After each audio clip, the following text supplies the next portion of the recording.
Hello বন্ধুরা, কেমন আছো তোমরা সবাই? আশা করব খুবই ভালো আছো। নতুন একটা ভিডিওতে তোমাদের সবাইকে জানাই ওয়েলকাম। এদিকে দেখো, সকালবেলা ঘুম থেকে উঠে পড়েছি। তারপর মেয়েকে খাওয়ানো, তো বাপের বাড়ি আছি আমি।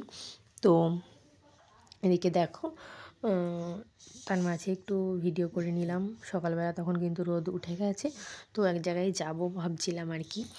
তো আমাদের আকাইপুরে হচ্ছে সম্মিলন, তো সেখানেই যাবো ভাবছিলাম। তো এদিকে দেখো, মুখে প্রচণ্ড কালো দাগ হয়ে গেছে, শুধু পিম্পলস হয়েছিল, তো সেই দাগগুলোই রয়ে গেছে। এদিকে দেখো, আমি প্রায় রেডি হয়ে গেছিলাম, আর পুচকুকে দিয়ে ভাবছিলাম নিয়ে যাব কি যাব না। মা যেহেতু যাবে না বলছে, দাদা আমাকে নিয়ে যাবে। তো এদিকে দেখো, আমি কিন্তু শাড়ি পরে নিয়েছিলাম, পুরো সোয়েটার পরেছিলাম, কিন্তু তখন ঠান্ডাটা প্রচণ্ড ছিল, পৌষ মাস ছিল আর কি। তো এদিকে দেখো, আমরা কিন্তু চলে যাচ্ছি সম্মেলনের উদ্দেশ্যে। তোমরা কারা কারা সম্মেলনে যেতে ভালোবাসো অবশ্যই কমেন্ট করে জানিও। কারা কারা ডাঙ্কা বাজাতে পারো অবশ্যই কমেন্ট করে জানিও। আমি কখনও বাজাইনি, মানে ছোটো ডাঙ্কা বাজিয়েছি আর কি। আমার মেয়েকে খাওয়াতে গেলে অনেক জিনিসপত্র লাগে, তো তার মধ্যে ডাঙ্কাটাও একটা খেলনা টাইপের, যেটা বাজিয়ে বাজিয়ে ওকে খাওয়ানো হয় আর কি। তো যাই হোক, এদিকে দেখো, ওকে কিন্তু আমার দাদা পুচকুকে ঘাড়ের ওপর নিয়ে নিয়েছে। ও নাচ করছিল, ডাঙ্কার আওয়াজ অনেক দূর থেকে শোনা যাচ্ছিল মাইকে। তো প্রচুর প্রচুর মানে দল আসছিল। আমরা গেছিলাম প্রায় 12টা 12:30টার দিকে, তখন দল আসা মাত্র সব শুরু করেছে আর কি। এদিকে দেখো, আমরা যাচ্ছি হেঁটে হেঁটে। দাদা বাইক হসপিটাল মাঠে রেখে এসেছি, কারণ প্রচণ্ড ভিড় হবে। এখন ভিড় অনেকই কম ছিল, আসার সময় প্রচুর ভিড় ছিল বললাম তো। এবার শীতকাল বলে দেরি করে শুরু হয়েছে। এদিকে দেখো, আমরা কিন্তু হাঁটি হাঁটি পায়ে পৌঁছে যাচ্ছি। এবার দেখো, দল প্রচণ্ড এসছিল, লোকও অনেক ছিল, তোমরা দেখতেই পাচ্ছ। আমি কিন্তু মানে যদি তেমন কোনো অসুবিধা না থাকে প্রত্যেকবারই যাওয়ার চেষ্টা করি আকাইপুরে মতুয়া সম্মেলনে। তো এখানে দেখো, মাতাম দিচ্ছিলো, মানে মানে মাতাম তো সবসময় দিচ্ছিলো, যেহেতু ওই টাইমটাই এত পরিমাণে দল আসছিলো, একজন উঠতে না উঠতে আরেকজন মানে বরণ করেই যাচ্ছে দল যত আসছে। এখানে দেখো, পাগলের দল চলে এসেছিলো। আমি আমার মেয়েকে নিয়ে মন্দিরে প্রসাদ নিতে এসেছিলাম, মেয়ের নামে একটু টাকা দিতে এসেছিলাম। তো যাই হোক, প্রসাদটা নিতে পারিনি, তার আগেই আমাকে সরিয়ে দেওয়া হয়েছিল, মানে সবাইকেই সরিয়ে দেওয়া হয়েছিল যেহেতু এনারা আসছিলেন। তো এদিকে দেখো, ওনারা এসে একটু বসে তারপরে চলে গেলেন, তারপর আমি প্রসাদ নিয়েছিলাম আর কি। তো এখানে আমি আটকা পড়ে গেছিলাম, বাইরে যেতে পারছিলাম না। ঠাকুমা পাশ থেকে দেখছিল, ঠাকুমা বেরিয়ে গেছিলো, ঠাম্মার আমি একসাথে গেছিলাম।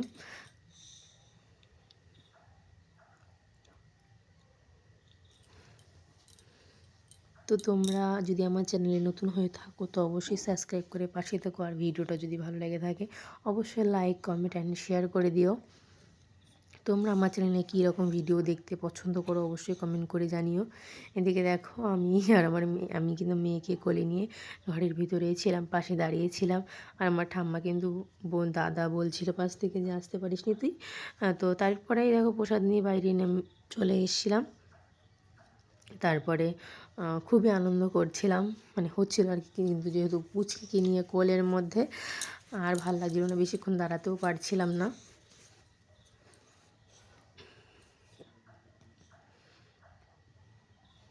এই ভিডিওটা আমার দাদা করেছিল, যেহেতু ও বলছিল এরকমভাবে ভিডিও কর।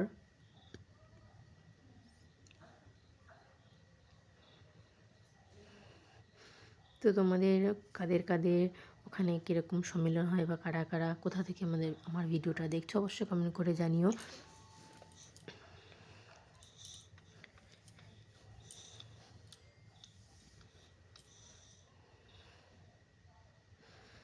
অনেক অনেক মানে দেখো, দল ঢুকছে আর কি, অনেক প্রচুর দল ঢুকে। আমরা কিন্তু এত পর্যন্ত ছিলামও না, আমি জাস্ট হয়তো 2 ঘন্টা ছিলাম আর কি। 12:30টার দিকে এসেছিলাম, 2টোর দিকে প্রায় চলে গেছিলাম।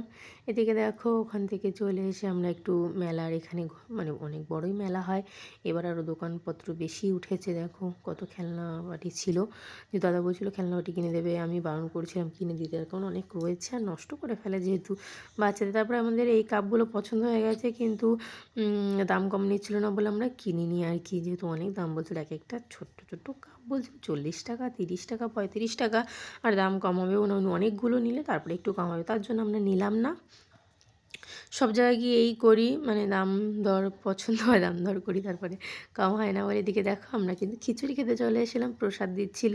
আমার তো খিচুড়ি খুবই পছন্দের একটি জিনিস।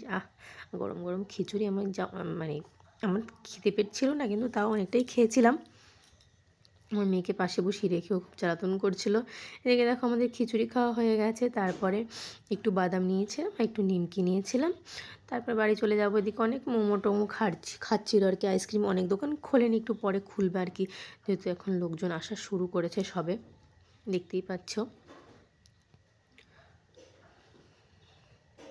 এদিকে দেখো আমরা কিন্তু বাড়ি চলে যাব, বাবা চলে এসেছিল, বাবা টোটো করেই চলে যাব বাড়িতে। দাদা ঠাম্মা থাকবে এখানে আর কি, মানে পরে যাবে। এদিকে দাদুর কোলে উঠে পড়ে যে দল উঠছিল সেটা দেখছিল। এটাও একটি মহিলা দল ছিল আর কি।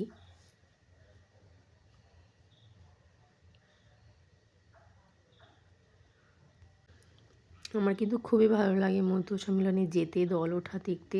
আগে ছোটোবেলায় প্রচুর বাতাসা কুড়িয়েছি, মানে 2 কৌটো তো, মানে বড় বড় 2 কৌটো তো বাতাসা কুড়াতাম আমি। এখন সেরকম বাতাসা ছেটানো হয় অবশ্যই, কিন্তু আগে মনে হয় বেশি ছেটানো হতো। আর আমি কুড়াতেও পারতাম বেশি, যেহেতু পাতলা ছিলাম, চিকন ছিলাম। তো ওর মানে মাঝে দিয়ে গিয়ে আগে আগে গিয়ে মানে বাতাসা কুড়ানোর যে মজাটা, সেটা আমি কখনোই ভুলবো না। আগে যেহেতু অন্য অন্য জায়গায় হতো স্কুল মাঠে, এখন অন্য জায়গাটায় হয় আর কি। তো আগে আমি প্রচুর প্রচুর বাতাসা কুড়িয়েছি, কিন্তু এখন কোড়ানোই হয়, মানে একটাও হয়তো কোড়াইনি কয়েক বছর বিয়ের পর, তার কোড়ানোই হয় না আর কি। আর ছোটোবেলার স্মৃতিগুলি আলাদা হয়, মজাই আলাদা আলাদা হয়, অন্যরকম হয় আর কি। সেগুলো মানে কখনো ভুলতে না পারার মতো। তো এদিকে দেখো কথা বলতে বলতে বাবা রেখেছিল আকাইপুরে টোটো, সেখানেই চলে এসেছি। তো ওখানেই আমরা বাড়ি যাব এখন। দুপুরও হয়ে গেছে, মেয়েকে খাওয়াতেও হবে, খাইয়ে ঘুম পাড়াতেও হবে। এদিকে দেখো রাত্রে ভাবলাম যে আবার যাবো ওর বাবার সাথে, বাবা যেহেতু যায়নি তো আর যাওয়া হলো না, চলে এসছি। এবার আমার মেয়ে বায়না করেছে ওর দিদুনের মৌজা পড়বে, সেটাই ওকে পরিয়ে দেওয়া হলো। তারপরে আবার খুলেও ফেলেছে, কান্না কাটি, সেটার ভিডিও করা হয়নি। ওর মৌজা নেওয়া হচ্ছে, সেটা পড়বে কি পড়বে না ভেবে ভেবে। ওর বাবা নিয়ে এসেছিলো চাউমিন, সেটাই আমরা খাচ্ছিলাম সবাই মিলে। আমার মেয়ে একটু চাউমিন খেতে ভালোবাসে, মানে নতুন নতুন খাওয়া শিখেছে আর কি, ও তো কিছুই খেতে চায় না, তো এটা একটু খাচ্ছিল। তারপরে আমার বাবা নিয়ে এসেছিলো বিরিয়ানি, সেটাই আমরা রাত্রে খেয়ে একেবারে ঘুমিয়ে পড়েছি। আর ভাত আর খিচুড়ি ছিল একটু, সেটাই খেয়েছি।